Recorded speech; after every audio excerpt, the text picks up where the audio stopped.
જો તમારું bank account fridge થયું હશે તો તમે આ વિડીયો પર ક્લિક કર્યું હશે.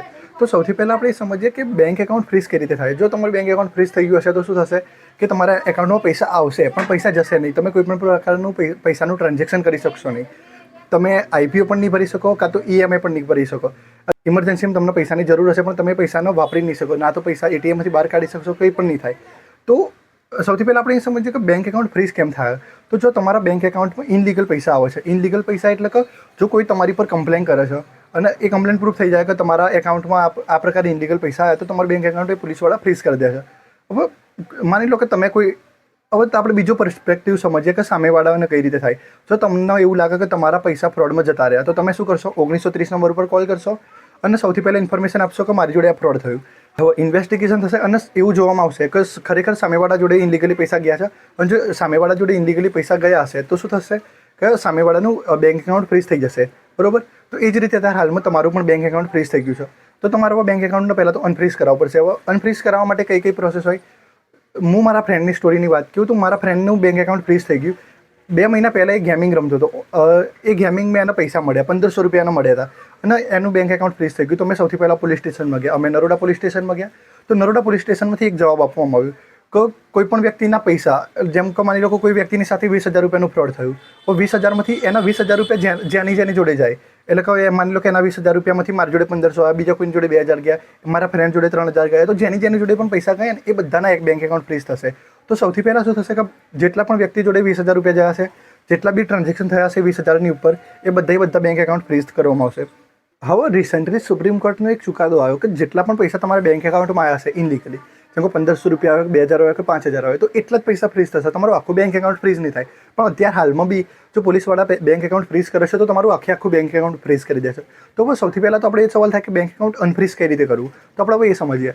તો તમે પોલીસ સ્ટેશનમાં જશો. સૌથી પહેલાં તો તમારી જોડે તમારું બેંક એકાઉન્ટ ફ્રીઝ થઈ ગયું તો તમે તમારા નજીકના સાયબર સેલમાં જશો અને ત્યાંથી તમે પૂછતાછ કરશો. તો ત્યાંથી તમને કહેવામાં આવશે કે આ રીતે તમારી કમ્પ્લેન થઈ. હવે નોર્મલી આ કમ્પ્લેન કેવી થાય ખબર છે, જેમ કે આપણે ગુજરાત રાજ્યના નિવાસી છે તો આપણી પર જે કમ્પ્લેન થઈ હશે ને વેસ્ટ બેંગોલથી થઈ હશે, કેરલાથી થઈ હશે, હિમાચલ પ્રદેશથી થઈ હશે, હરિયાણાથી થઈ હશે. તો આમ અલગ અલગ રાજ્યોમાંથી આવી કમ્પ્લેન થાય.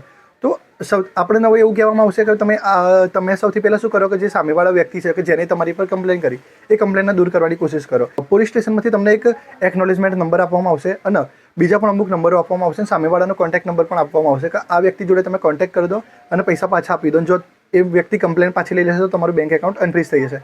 પણ જો સામેવાળું વ્યક્તિ તમે કોલ કરો અને સામેવાળું વ્યક્તિ કોલ ઉપાડ લે અને તમે એમની સાથે વાત કરી લો અને જો સામેવાળું વ્યક્તિ કમ્પ્લેન પાછી લઈ લે તો તમારું બેંક એકાઉન્ટ અનફ્રીઝ થઈ જશે.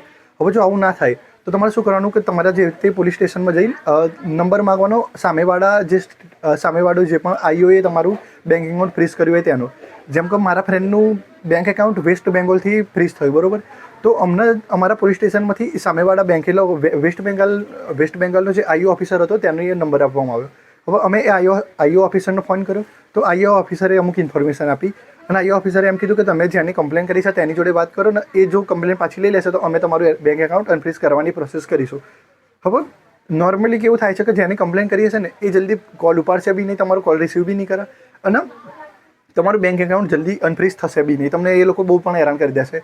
તો તમારે સૌથી પહેલાં શું કરવાનું કે સૌથી પહેલાં તમારા BNSSની કલમ 497 અને BNSSની કલમ 503ની એક એપ્લિકેશન કરવાની અને કોર્ટમાં જો કોર્ટ એવો ચુકાદો આપી દે કે કોર્ટ એવો નિર્ણય આપી દે કે તમારું બેંક એકાઉન્ટ અનફ્રીઝ થઈ જશે તો તમારે એ નિર્ણય લઈને બેંકમાં જવાનું. તમારી બેંકમાં જવાનું, બ્રાન્ચ પાસેથી NOC લેવાની અને એ સાયબર સેલમાં આપવાની.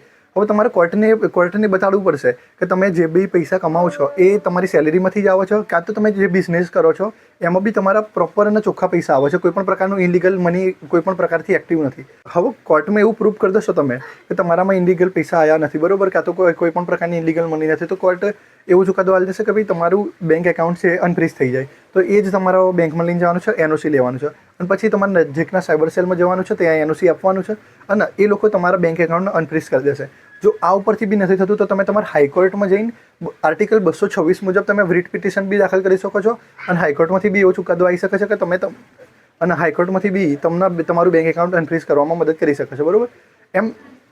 આમ આવા સ્ટેપ બાય સ્ટેપમાં જશો. સૌથી પહેલાં જો શું કરવાનું કે તમારે જેને બી તમારી ઉપર કમ્પ્લેન કરી હોય સૌથી પહેલાં એનો કોન્ટેક્ટ કરો અને કમ્પ્લેન દૂર કરવાની કોશિશ કરો. જો કમ્પ્લેન દૂર થઈ જશે તો બેંક એકાઉન્ટ 100% તમારું છે અનફ્રીઝ થઈ જશે. કાં તો તમે ડિસ્ટ્રિક્ટ કોર્ટ કાં તો હાઈકોર્ટ આમાં જઈ જાઓ, એપ્લિકેશન કરો અને જો ચુકાદો આવી જશે તો તમારું બેંક એકાઉન્ટ અનફ્રીઝ થઈ જશે. જો તમારું બેંક એકાઉન્ટ અનફ્રીઝ થઈ ગયું છે અને તમને આ વિશે વધારે માહિતી જોઈએ છે તો તમે તમારા એડવોકેટનો સંપર્ક કરો ને એની પાસેથી લીગલ એડવાઇસ લો, તો જેથી તમને પ્રોપર માહિતી મળી જશે કે તમારું બેંક એકાઉન્ટ કઈ રીતે અનફ્રીઝ કરવું. Thank you.